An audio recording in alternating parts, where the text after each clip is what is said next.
नमस्कार मित्रांनो, Balasaheb Pawar LIC of इंडियामधून बोलत आहे. मित्रांनो, आपण रोज पैसे कमवतो आणि पूर्ण संपवतो आणि एक दिवस पैसे कमवायचं वय पण संपतं. हे आपल्यासाठी घातक आहे. बऱ्याच वेळा ह्याच्यावर विचार केला जात नाही आणि विचार करूनसुद्धा प्लॅनिंग केलं जात नाही. म्हणजे काय होतं, एक एक दिवस आपला उत्पन्नाचं कमी होत चाललेलं आहे आणि संकटाचा येत आहे. म्हणजे पैसेच नसणार आणि कर्ज पण कोणी देणार नाही. उतरवयातल्या माणसाला कोणी कर्ज देते का? मित्रांनो, हे जी चाललेलं रुटीन वर्क आहे ना, ह्याला कुठं तर थांबवलं पाहिजे. नाहीतर ह्याचा फार मोठा अनर्थ घडतो मित्रांनो. म्हणून तर म्हातारपणी बघा, कोणी ऐकत नाही, पैसे मिळत नाहीत आणि आपल्याला किंमत पण कोणी देत नाही. कारण आपली व्हॅल्यूच आपण झिरो करून टाकतो. पैशामुळेच माणसाला किंमत येते. जसं मार्केटमध्ये आपण वस्तू घेतो ना विकत, जेवढी चांगली वस्तू तेवढा जास्त रेट असतो का नाही? तसंच आहे, अर्थशास्त्राचा नियम आहे, मागणी आणि पुरवठा. जसं मागणी वाढली आणि पुरवठा कमी झाला तर वस्तूची दर वाढतात ना.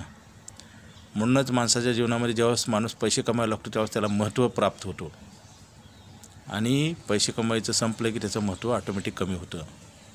बघा, काही नोकरीला असतात, कलेक्टर, तहसीलदार, इंजिनियर, त्यांना पदावर असताना किती त्यांच्या शब्दाला किंमत असते. परंतु रिटायर झाल्यावर कोणी विचारतं का? घरातले सुद्धा लोक विचारत नाहीत. ही वस्तुस्थिती आहे मित्रांनो. आणि हे आपण डोळ्या दिकत पाहत असतो आणि त्याच्यात आपण बदल करत नाही.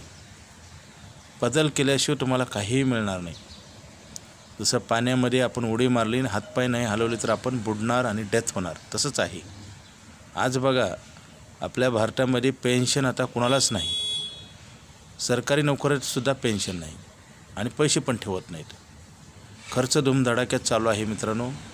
त्याला जर आवर नाही घातला तर तुम्ही किती पैसे कमवा. जसं आज बघा, प्लॅनिंग नाही केलं तर काय होतं.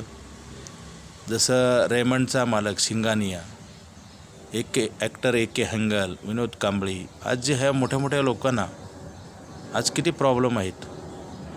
जगण्यासाठी पैसे नाहीत. किंवा तुम्हाला रामायणातलं उदाहरण सांगतो. रावणाचं काय झालं? शेवटी सोन्याची लंका होती. एवढा विद्वान माणूस, शेवटी काय झालं? आपण आपली वेळ वाईट निर्माण करत आहोत. 100% मी सांगतो. बेसावध राहाल तर नक्की धोका झाल्याशिवाय राहणार नाही आणि धोका झाल्यानंतर तुम्हाला कळून उपयोग होत नाही. मित्रांनो, पैशाची बचत केली पाहिजे. जसं शेतकरी ज्वारी पेरतो तेवढं धान्य वाढतं ना. ज्याच्यापासून वाढणार आहेत पैसे तेच ठेवत नाही. आणि आपण ज्या गोष्टीत कसलीच गॅरंटी नसते त्या गोष्टीवर जास्त भर देतो आपण. आता मला सांगा, बऱ्याच ठिकाणी जास्त इंटरेस्ट मिळते म्हणून पैसे ठेवतात ना. मग पैसे मिळतात का? पूर्ण संस्थाच पळून जाते ना. कितीतरी अशा आत्तापर्यंत स्वातंत्र्य मिळाल्यापासून कितीतरी संस्था अशा बंद झालेल्या आहेत. माहिती असून चुकीच्या गोष्टी करणं म्हणजेच आपल्याच हातानं आपला घात करणं आहे आणि त्यालाच कलियुग म्हणतात. आता ह्या कलियुगामध्ये असंच आहे. तुमच्याच नावावर ठेवायचे, तुमच्याच फायद्यासाठी ठेवायचे, पैसे वाढवण्यासाठी ठेवायचे, तर पैसे ठेवले जात नाहीत. म्हणजे काय? सांगणाऱ्यालाच आपण काय करतो? फिरवतो. उद्या या, परवा या, नंतर बघू, उरले तर बघू. त्यालाच रागावतो सांगणाऱ्याला. मग चांगलं सांगणारे मिळत नाहीत ना आता लोक. मला सांगा, शाळा कॉलेजमध्ये आपल्या मुलांना पण शाळा कॉलेजमध्ये पाठवतो तरी आपण क्लास का लावतो? चांगल्या गोष्टी रिपीट कराव्या लागतात. रिपीट करून बी न ऐकणारी लोक आहेत. क्लासला लावूनसुद्धा चांगले मार्क काही सगळ्यांना पडत नाहीत किंवा सगळ्याचं भलं होत नाही. सिरियसपणे काम केलं तरच त्याच्यात आपल्याला यश मिळतं. कुठली देवाची भक्ती असू द्या ना, तुमचं कुठलंही कार्य असू द्या, वरवरनं केलेल्या कार्याला वरवरनंच फळ मिळतं मित्रांनो. कमजोर काम केले की कमजोरच फळ मिळणार, हे निसर्गाचा नियम आहे. आपण काय करतो? कामामध्येच आपल्या क्वालिटी निर्माण करत नाही किंवा मनातनं करत नाही. कोणी तर सांगते म्हणून आपण काम करतो. जसं सांगकाम्य म्हणतात ना, सांगकाम्याचं कसं असतं, कधी त्याला व्हॅल्यू नसते, कुठेही वापर केला जातो. तसंच आहे. आता बघा, लोकसंख्या वाढल्यामुळे काय क्वालिटी खराब झालेली आहे. आणि आता काय मला सांगा, 15,000 20,000च्या वर पगार मिळतो कोणाला? आजसुद्धा बघा, जे क्वालिटी लोक आहेत त्यांना किंमत आहे. मग क्वालिटी होण्यासाठी आपल्याला मेहनत करावं लागेल ना. क्वालिटी जे लोक आहेत ना, पॅकेजवर पॅकेज त्यांना मिळतं, नोकऱ्या बदलतात. मित्रांनो, मला एक सांगायचं सगळ्यातनं की तुम्ही पैसे ठेवा, नाहीतर लय वाईट दिवस येतील. सजा आपलीच आपल्याला मिळेल, पैसे वाढणार नाहीत. जसं बियाणं शेतकऱ्यानं खाऊन संपवलं तर काय होईल, धान्य वाढणार नाही ना. त्याच्यातलेच पैसे काढून ठेवणं गरजेचं आहे आणि पैसे ठेवायची जागा चांगली पाहिजे. LIC ऑफ इंडिया ही भारत सरकारची संस्था आहे. आता तर आयुष्यभर पैसे मिळणार आपल्याला नाही असं होतं का पूर्वी? पैसे भरल्यावर वाढतात हे सगळीकडं आहे, हे खरं आहे. परंतु पैसे भरायचा पिरियड बंद झाल्यावर पैसे काढून वाढतात. पैसे काढून वाढणारा प्लॅन, मॅजिकल प्लॅन बंद होत आहे. आपण वेळ वाया घालू नये. वेळ जी आपण वाया घालवतो त्याच्यामुळेच वाईट वेळ येते. ज्या त्यावेळी आपण प्लॅनिंग केलं पाहिजे. प्लॅनिंग आपण करत नाही, सांगून ऐकत नाही आणि सांगणाऱ्यालाच आपण परत त्याचं दार बंद करतो. मित्रांनो, फोन न उचलणे, टाळटाळ करणे आणि चुकीचं सांगणाऱ्याचा पटकन माणूस ऐकतो, हा निसर्गाचा नियम आहे. म्हणून तर रामायण महाभारतामध्ये काय झालं, हेच झालं ना. चांगलं सांगणाऱ्याचं लवकर पटत नाही आणि चांगलं करत पण नाही, त्याच्यामुळेच प्रॉब्लेम येतो. मित्रांनो, आयुष्यभर पैसे मिळणारा प्लॅन पण घ्या, हा बंद होणार आहे. कारण 8% इंटरेस्ट रेट आपण सेव्हिंगला कुठलीही बँक देत नाही आणि आपल्याला बोनस पण मिळतो, लोन मिळतं. 1 वर्षानंतर पैसे वापरता येतात आणि 15 वर्षाच्या नंतर त्याची FD तयार होते आणि FD सतत वाढत असते लाईफ टाईम आणि FDवर इन्शुरन्स पण वाढतो. मॅजिकल प्लॅन आहे मित्रांनो. असा प्लॅन येणार नाही आणि राहणार पण नाही. नाही केलं तर तुम्हाला त्याचा नक्की त्रास होईल. फक्त वेळ आलेली नाही. वेळेच्या अगोदर काम केलं तर नक्की फायदा होतो. हे पेपरवर लिहून आहे. माणसाला प्रॉब्लेम काय येतो, प्रॉब्लेम वाढवले जातात. माझा 100% सांगतो, माझा 25 वर्षाचा अनुभव. जाणून बुजून आपण आपल्या अडचणी वाढवतो आणि दोष मात्र दुसऱ्याला देतो. म्हणून तर म्हणलं जातं, तुझं आहे तुझं पाशी जागा चुकलाशी. आपली जागा चुकते. आपली अभंगामध्ये म्हणलेलं आहे ना. आपण काय करतो, आपली जागा चुकवतो आणि चुकीच्या ठिकाणी जाऊन आपण अपेक्षा करतो फळाची. मित्रांनो, रोज आपलं आयुष्य कमी होत चाललं आहे का वाढत चाललं आहे? आणि आपण बड्डे साजरा करतो. म्हणजे चुकीच्या गोष्टी आपण करतो का नाही? बड्डे साजरा करू नये असं नाही. त्या दिवशी चांगलं काम केलं पाहिजे की जे की तुम्हाला आयुष्यभर साथ देणार आहे. बचत केली पाहिजे. आपण खर्च करतो, उलटं करतो. आता बघा, लोक एवढे पैसे कमवतात रात्रंदिवस, पैसेच ठेवत नाहीत. उत्पन्न येण्याच्या अगोदर खर्च, प्लॅनिंग फार मोठं आहे. कसं काय चांगलं होईल आणि मग पैसेच मिळत नाहीत आणि जीवन हे गुन्हेगारासारखं, अपराध्यासारखं, त्याला महत्त्वच राहत नाही त्या जीवनाला. कोणी विचारतं का? आता एवढी लोकसंख्या वाढल्या, नोकऱ्या मिळतात का? मिळालं तर पगार आहे का? आणि ती आहे ती टेम्पररी नोकरी, टिकण्याची गॅरंटी नाही. आणि मग काय करणार? आता प्रत्येक कुटुंबामध्ये 2-3 लोक काम करतात, त्यावेळेस घर चालतं. मित्रांनो, पुढचं परिस्थिती अजून भीषण आहे. कारण महागाई वाढणार आणि नोकऱ्या नसणार. उद्योगधंद्यामध्ये सुद्धा कॉम्पिटिशन आहे. भाजीपाला, किराणा दुकान, दुधाचा व्यवसाय, कुठल्याही व्यवसायामध्ये इतकी स्पर्धा आहे ना.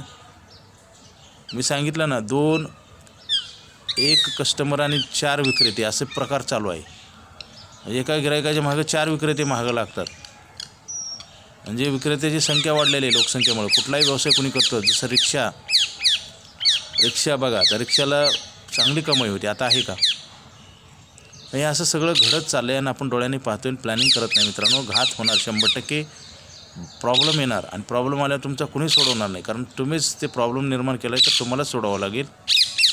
मित्रांनो, LIC ऑफ इंडियाची लाईफ टाईम मनी बॅक पॉलिसी आहे. लाईफ टाईम काम मिळत नाही, मिळालं तर करू शकत नाही. काम नाही केलं तर पैसे मिळत नाहीत. हे दुष्टचक्र आपल्या हातानं तयार होते. लवकरात लवकर घ्या. कारण ह्या प्लॅनसाठी तुम्हाला वयाची अट आहे आणि निरोगी प्रकृती पाहिजे. वय पण वाढत चाललं आहे आणि निरोगी प्रकृती राहील का नाही कुणी सांगू शकत नाही. असं दुहेरी संकट आहे आणि आपण निर्माण करतो. मानवनिर्मित संकट आहे मित्रांनो. पाऊस भरपूर पडला आणि धरणाचं दारच नाही अडवलं तर काय होईल? पाऊस पडून पाणी प्यायला मिळणार नाही. तसंच आहे. आपण पैसे तर कमवतो अहोरात्र आणि पैसेच राहत नाहीत. कारण वाढवत नाही, आपण संपून टाकतो. कुठल्याही गोष्टी वाढवल्या तर त्याचा फायदा होतो ना. आपलं आयुष्य तर वाढवता येत नाही. यमराज आल्यावर म्हणता येते का 2 लाख घे आणि 1 वर्ष वाढव? नैसर्गिक जे आपल्याला मिळालं आणि त्याचा योग्य वापर केला पाहिजे ना. जसं पाण्याचा जपून वापर केला तर काय होईल? पाणी आपल्याला टिकेल ना. आपण म्हणतो का नाही, पाणी जपून वापरा. तसं आयुष्य, वेळ जपून वापरा ना. आणि त्याचं मल्टिपल करण्यासाठी पैसे ठेवले पाहिजे. आयुष्य मल्टिपल करता येत नाही, आयुष्य वाढवता येत नाही. पैसे वाढवता येतात आणि जे वाढवता येते ते केलं पाहिजे. बरेच लोक म्हणतात मेल्यावर काय होईल, मी जगेन का? असली जे प्रश्नाला काही अर्थ नाही, तुमच्याकडे उत्तर नाही, ते प्रश्न विचारले जातात. आमचा अनुभव सांगतो 25 वर्षाचा. मी जगेन का, मी टिकेन का, काय करायचे, सगळ्या निगेटिव्ह भूमिका मित्रांनो. आणि निगेटिव्ह भूमिकामुळे निगेटिव्ह काम होतं. निगेटिव्ह काम झालं की तुमचं आयुष्य निगेटिव्हच होतं आणि त्याच्यात आनंद राहत नाही, त्याच्यात तथ्य राहत नाही आणि आपण टाकाऊ वस्तूसारखं होतो. म्हातारपणी होतं का नाही, कोणी काय बोलतं सगळंच ऐकून घ्यावं लागतं. वाघ जो असतो ना, टायगर, त्याची बकरी होती, म्हातारपणी बकरी होतो माणूस. बकरी जर व्हायचं नसलं, वाघासारखं राहायचं असेल, बचत करा. LIC ऑफ इंडियामध्ये लाईफ टाईम पैसे मिळतात. फक्त 15 वर्ष भरायचे, 1 वर्षानंतर पैसे वापरता येतात लोनच्या माध्यमातून. 10,000 ठेवले की 30 लाखाचा इन्शुरन्स मिळतो. 30 लाख रुपये लिहून देतो आपण. बँक असं करतात का? लाईफ टाईम मनी बॅक आहे मित्रांनो. आणि मेडिक्लेम पण घ्या. पॉलिसी मोठ्या मोठ्या घ्या, परत करता येत नाही, वय वाढल्यावर मिळत नाही आणि डोळ्यांनी पाहावं लागतं वाईट दिवस. कर्मावरच सगळं काय आहे. कर्म जर चांगलं असेल तर चांगले दिवस येतात. हे पेपरवर लिहून आहे, अंदाजे नाही. लगेच फोन करा. माझा मोबाईल नंबर 9890468671. हा नाही लागला तर दुसरा एक नंबर आहे 9890768562. पवार बाळासाहेब. बिलकुल उशीर करू नका. बऱ्याच लोकांना आम्ही प्लॅन देऊ शकत नाही. त्यांनी पण असाच व्हिडिओ ऐकला होता, परंतु टाळाटाळ केली. आणि आत्ता कोणाचं ऑपरेशन झालं आहे, कोणाचं ॲक्सिडेंट झालं आहे, कोणाला BP शुगर आहे, कोणाचं वय जास्त झालं आहे, त्या व्यक्तींना आता प्लॅन मिळत नाही. आपले दारं आपण बंद करतो मित्रांनो. कर्म श्रेष्ठ आहे. जात धर्म नाही, प्रांतभेद नाही, वर्णभेद नाही, लिंगभेद नाही. हे तर कळायला जन्म जातो. बऱ्याच व्यक्तीला हे शेवटपर्यंत कळत नाही आणि कळालं तर प्लॅनिंग करत नाहीत. आपणच आपल्याला फसवतो 100%. आणि दोष मात्र दुसऱ्यात शोधत असतो. आपण दुसऱ्याला दोषी धरतो, परंतु मित्रांनो खरा गुन्हेगार आपण आपलाच आहे. हे कळायलाच वेळ लागतो आणि प्लॅनिंग न केल्यामुळेच हे वाईट दिवस येतात. पैशाची बचत करा. पैसे लागणार आहेत. पैसे कमवायचे वय संपणार आहे. हे काही भविष्य नाही, ही सत्य वस्तुस्थिती आहे, परिस्थिती आहे. आणि आपली परिस्थिती चांगली असते ती बिघडते, कारण कमवतो आपण तोपर्यंत आपण राजासारखं असतो, टायगरसारखं असतो. आपण निर्णय घेतो. पुन्हा आपल्याला निर्णय घ्यायचा अधिकार राहत नाही. आपल्याला कोणीही किंमत देत नाही. एखादा माणूस चांगल्या पदावर आहे तो पण त्याला किती किंमत असते, पुन्हा कोणी विचारतं का? तसंच आहे. आपल्याला टाकाऊ वस्तूसारखं जर व्हायचं नसेल, आपल्याला ब्रँड राहायचं असेल, टायगर राहायचं असेल, तर पैशाची बचत करा. पैसे वाढवा. आपण बियाणंच संपवून टाकतो, वाढवा होतच नाही आणि कमवायचं वय पण संपून जातं. ही दुर्दशा आहे मित्रांनो. आम्ही सांगत गेली 25 वर्षाला हे सांगतोय. बरेच लोक ऐकत नाहीत. काही लोक ऐकतात, त्याचं कल्याण होतं, त्यांना आम्ही पेपरवर लिहून देतो. जे लोक ऐकत नाहीत त्यांचा बरबादी होते. मित्रांनो, बरबादी करायची स्वतःची का आपलं कल्याण करायची हे आपल्याच हातात आहे. सरकारची संस्था आहे, धोका नाही, भीती नाही. आम्ही दरवर्षी मार्चमध्ये पेपरला ॲड देतो, पैसे घेऊन जावा म्हणून. अशी कुठली संस्था आहे जगामध्ये? नाही अशी पैसे देणारी संस्था. आपण हातउसने जरी नातेवाईकात पैसे दिले तर पैसे परत मिळत नाहीत मित्रांनो. भांडण होतात, तक्रारी होतात. आपण पहा ना, इथं स्वाभिमानानं पैसे वाढत असतात.